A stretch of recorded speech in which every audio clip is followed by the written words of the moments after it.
A few days ago, I had possibly, actually definitely, the hardest day I have ever had on two wheels.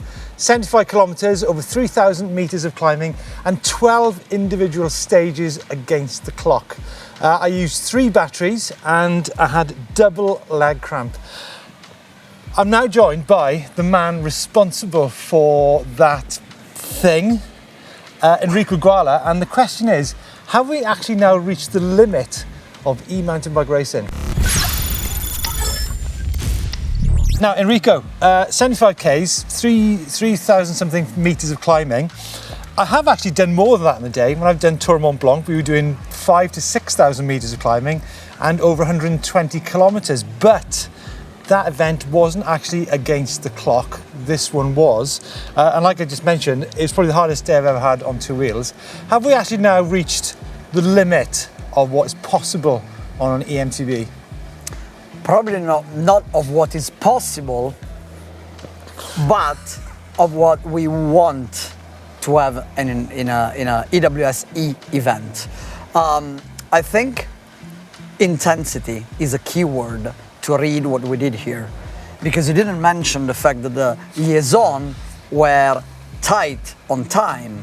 So if you have 12 hours, you can probably do it, but on a race pace, and that's the key to read that experience, it was very, very intense. So you had to race down, up and down on the stages and keep up in the liaison. Yeah, maybe I should mention that then, folks, is that the liaison stages, some of them were pretty much 2 kilometer trial sections, particularly from stage 1 to stage 2. Now, during this discussion, we're actually going to be chatting to a couple of racers. We're going to talk to some of the people involved in the ews-e race here in Finale and also in Scotland. But Enrico, what more can you do? I mean, can you actually make it even harder? How could you even make it harder than what already was?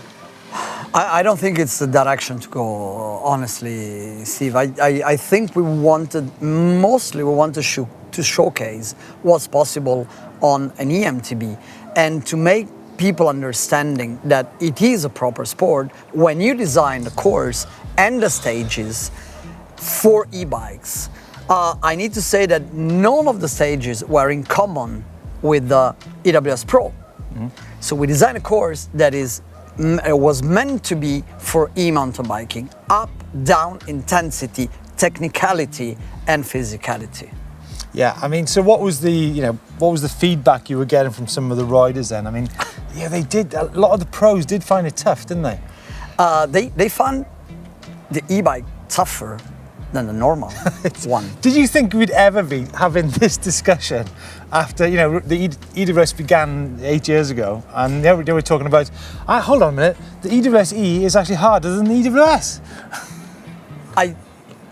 Yes, the answer is yes, but when I started e-mountain biking, because e-mountain biking can be really, really challenging and tough. So when we experience e-mountain biking here in the Finale of the region, we know the intensity, we know it can be a big, big day out on the bike, even if you replace 3 batteries. Yeah, so Enrico's words to me on just prior to the event was, Steve, he said, this is serious. It was serious. It was serious. I should have listened to you a bit more than I did. I thought, yeah, well, whatever. But yeah, quite. I think it's. Are you happy that you've now found that level, maybe that we can get to? I'm really happy that the race of last weekend showed to the world what's possible on an e-bike, and probably there will be less people saying, "Oh, with e-bikes, you're cheaters." To me, that's an achievement. I think we set the bar for the future. Not saying we go bigger than that, but at least people understand what e-mountain bike racing is about. Yeah, because quickly touch on the other thing is, 2 years ago when we were talking about EWS racing, the focus is on about the motors and the batteries, but the bottom line is, like, if you're not like 60 kilos, you're not going to be anywhere, are you? Weight is a big factor on e-bikes. In fact, when we designed the course, we had to keep in mind the difference in rider weight, and some riders had better left and some almost zero. You're probably on that second group. Now joined by Josh Carlson, who's the factory e-mountain bike racer at Giant. Josh, 76 kilometers, about 3,000 meters of climbing, and 12 stages, some of which had a significant amount of climbing in them as well as descending, right? Totally. Is this the limit of e-mountain bike racing, do you think? It was pretty hard. And we did have a funny little moment at the top of stage 12 where Nico called us all over and he's like, okay guys, okay, this is the limit. This is as hard as it needs to be. And now that we've all digested it, yeah, of course it was hard, but that's kind of good. I mean, we need to test these bikes, we need to test the limits. We need to see what's possible, and quite a lot is possible, you know. But I mean, we actually tested the limits of daylight. I mean, I was riding for 9 hours. You were riding for what, 8.5 hours? Yeah, totally. We left in the dark in the rain, and we got up to 36 degrees in the searing heat over in Pietra. Yeah. Come home and it was dark again. Yeah. So, I mean, what you need to, and people need to understand is, like, it wasn't like a ride to the top of the hill on a fire road or a tarmac road. No. The liaison stages were equally as brutal, weren't they? Yeah, big time. And you really had to know where you were going. You had to be able to ride your e-bike, because you wouldn't make those up. You wouldn't make it up those liaisons on a normal bike. No. They were really technical. Yeah. The liaisons, and you had to know where to go. You had to know how to ride. You had to manage your battery, your battery, and your body. You had to manage your battery, your body, your food. There was a lot going on. So for a 2-hour block, we did get to sit down for maybe 20 minutes in between at the pit stops. So that was super helpful. But for those 2 hours, it's really, really intense. Yeah. And you can see by our power numbers and our heart rate numbers. Yeah. Guala, who's the main man behind this event, said, you know, this is serious. What he wanted to do was create an event which was a true world-level e-bike race. So that meant, or his philosophy was, to put in some very punchy climbs. Like, for example, stage 3 and 9. Yeah. You know, you had like maybe, well, for me at least, it was probably a 2-minute climb before you got to the descent, right? Yep. What do you think about that balance between climbing and descending in an e-mountain bike race? I think that's a hot topic at the moment, and it's something that's going to evolve and develop into the future. I mean, you can't get away from the power to weight debate right now. If you can kind of consolidate, we've all been talking about a 1-minute number. If it's under 1 minute, your power to weight numbers can be consistent across the board, whether you're 55, 65, 85 kilos. You can all put out between 8.5 to 10 watts per kilo for that 1 minute. It's going to be something that develops as the sport grows. I think stages that does have some climbing prior or amongst the stage is a little bit better. I mean, I'd like to personally see the stages grow. So instead of having 2 or 3 minute stages, let's see if we can push out and test some 15 to 20 minute stages. You know, have an hour's worth of race time. Yeah, why not? Why not? I mean, we've got 9 hours to play with. So if you've got 9 hours on the bike, you've got 40 minutes of racing. What happens if we make that 2 hours of racing? You know, let's push the limits. Yeah, why not? Hey, so you mentioned watts there, right? Give us an insight into your sort of, you know, your watts during the day.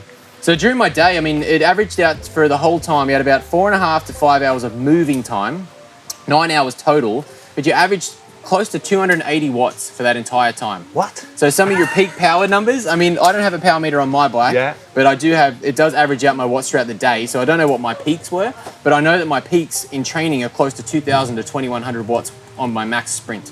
And I know that I can put out about 1,100 or more watts for 30 seconds. And there was, I can't even think how many times I was doing that over the whole day. I mean, could you maybe compare it to maybe say, let's say Tour de France racing? Is there some numbers you could compare with that? Absolutely, yeah, big time. You could definitely compare some numbers. Like our training stress score from a day like that yesterday was 350. So that's like a big mountain stage in a Tour de France day. It was really, really hard. Wow. I want to give you some of my numbers, Josh. I spent 9 hours, I think. So I spent an hour in maximum heart rate, in the red. 2 hours at threshold. You should be a lot more tired than what you are. 2 hours at threshold is extraordinary. Dude, that's heaps. Really? That's so much. Absolutely. I think I spent 40 minutes at threshold. So that's my main zone that I can spend an hour at threshold full gas. But I had about 4 hours at tempo. About 4 hours at tempo and about 3.5 hours at recovery. So 2 hours at threshold means you're not recovering at all. So there you go, there's an insight into the world of an amateur racer. I mean, obviously there's, you know, like weight comes into it. Yeah. And it does prove, you know, that for me was a very, very hard day out. For sure. I mean, you look at the weight and it is a hot topic right now, but Nico Vulio is one of the greatest mountain bike riders of all time. So he didn't just beat us because he's lighter than us. He beat us on the technical parts, on the cornering, on the pedaling. Like that was a phenomenal performance from him and the entire Lapierre team. So, you know, you can talk about the weight all you want, but at the end of the day, every stage they were still in front. So it means there's plenty of room for us to improve. There's plenty of room to improve outside of the weight debate. And it's still just some great, phenomenal, fun mountain bike riding at the end of the day. So we're going to chat now with someone who has an incredibly wide experience of two wheels. The 2004-2005 World Downhill Champion and the man who actually won the first EWS race in Italy back in 2013, Fabian Burrell. Fabian, can you please put into perspective how difficult the race, the e-bike racing finale was compared to some of the other competitive endeavours you've had? Well, I would say extreme. Extreme is probably the word. We had a chance, obviously, to have a very long distance, a lot of diversity of stage, from the power stage to the stage where was really physical and then really downhill, but also extremely downhill ones. But above all that, we had a global day with very epic rides up in the liaison that was really just technically challenging. And globally, the fact that we went through 3 batteries and did 75k with more than 3,500 positive make the day so intense that still attacking on last stage was epic, and I felt that the experience was very close to like moto enduro racing, where you could go for a longer run. And I was happy to see that the format was actually bringing diversity to either downhill or normal enduro. It was again another discipline, and this I found that was really interesting. Yeah. So how did you feel during the day? Give us some insight into how much time you spent like in maximum heart rate or threshold and stuff like that. Were you pushed to the limit? Well, it was pushed to the limit. I mean, let's be honest, when you race, you push 100%. So right away, you believe that the motor... I was talking to Oscar Sainz, who was downhill World Cup rider, and he was saying, well, but until you pass 25, you don't make effort. I'm like, dude, are we talking about the same topic? It's like, this is one of the most intense racing I've done, because you have to permanently push. Even if the motor is giving energy, you always have to give over, but there is also a lot of core and balance needed. That is a combination of what downhill would provide in the downhill side of things, but also what cross country will provide on the uphill side of things. So it's a permanent move, and definitely the heart rate is getting right up there. And the core you need, you feel exhausted by the middle of the day. You did 2 loops and you did 8 stages, and there's still 4 more to go. And I mean, you put 1 more battery and it's time to go again. So that's what the day was about. Yeah. I think maybe stages 3 and 9, where there was an uphill start and then a really fast second part. It was an 8-minute stage. Well, it was 8 for me. It was probably 6 for Fabian. But explain to me your mindset, your strategy when you go into like a stage like that. This is for sure the stage that I have the most doubt about, to be honest, in the format, because he was going up right away into an uphill for like probably a minute. Then it was going down a little bit, but then you had flat and go up for another probably 2 to 3 minutes. So it was really intense, like cross-country mode. And the fact that you go for so long, you don't go in lactic acid because you don't bring the intensity.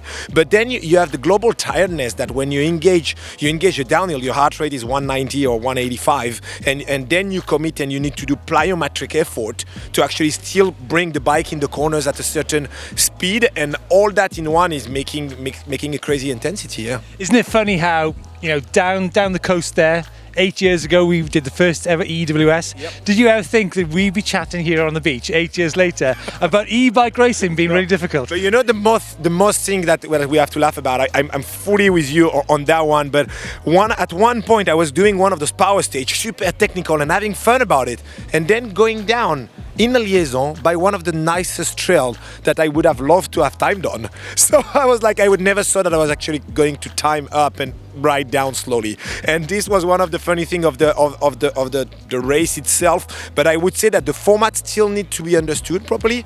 There is still no evolution that needs to be done, and globally the bike evolution also will give us new perspective. Okay, obviously the bike thing is let's park that one for the minute, but let's talk about the evolution of the sport.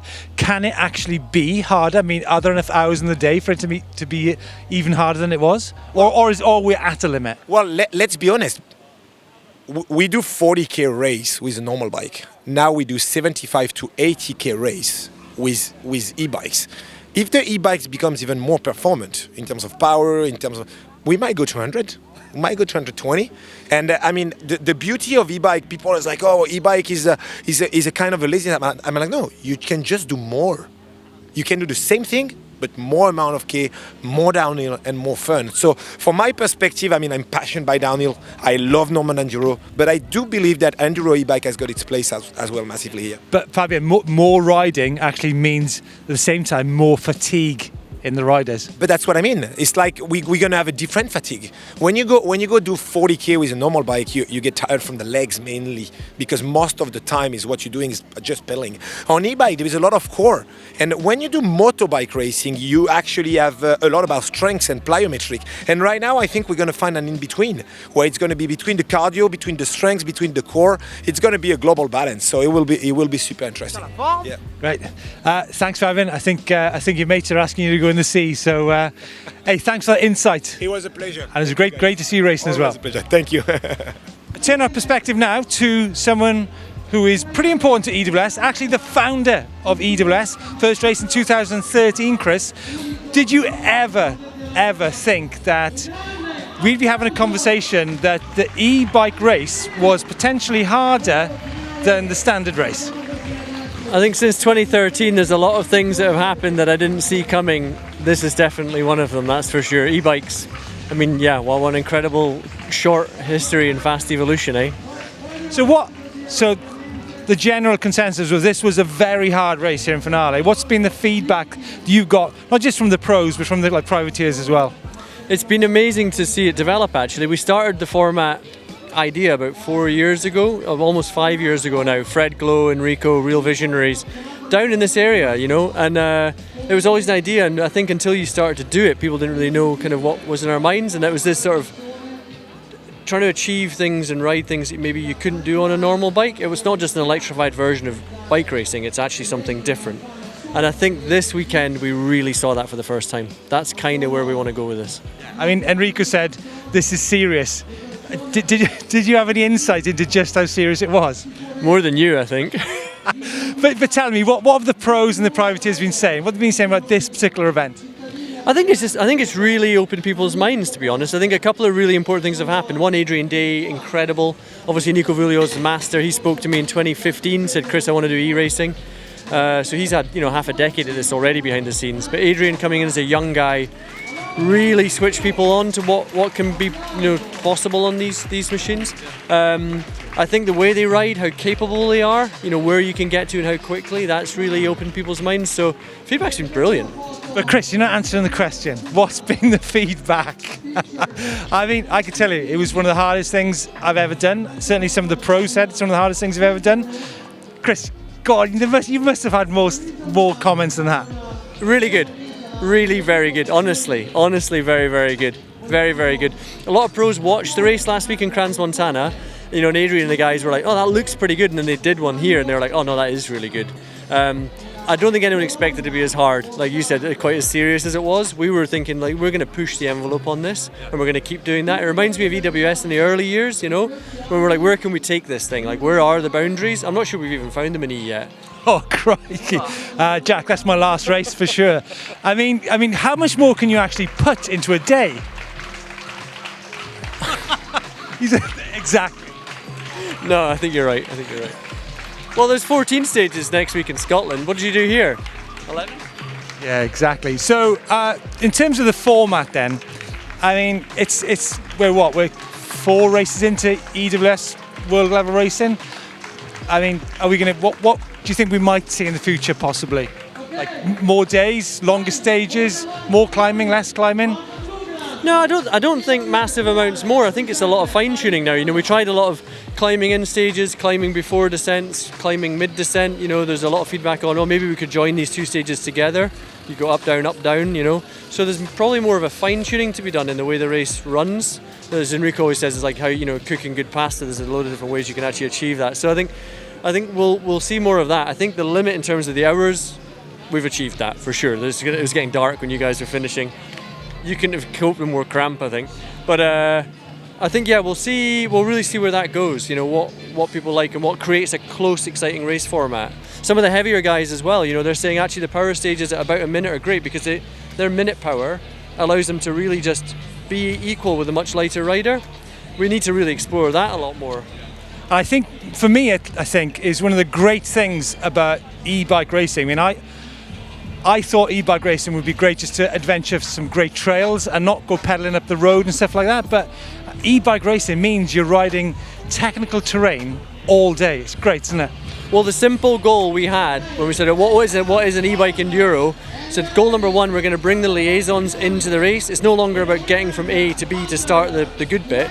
Let's make that a journey. Let's make it up and down and everywhere.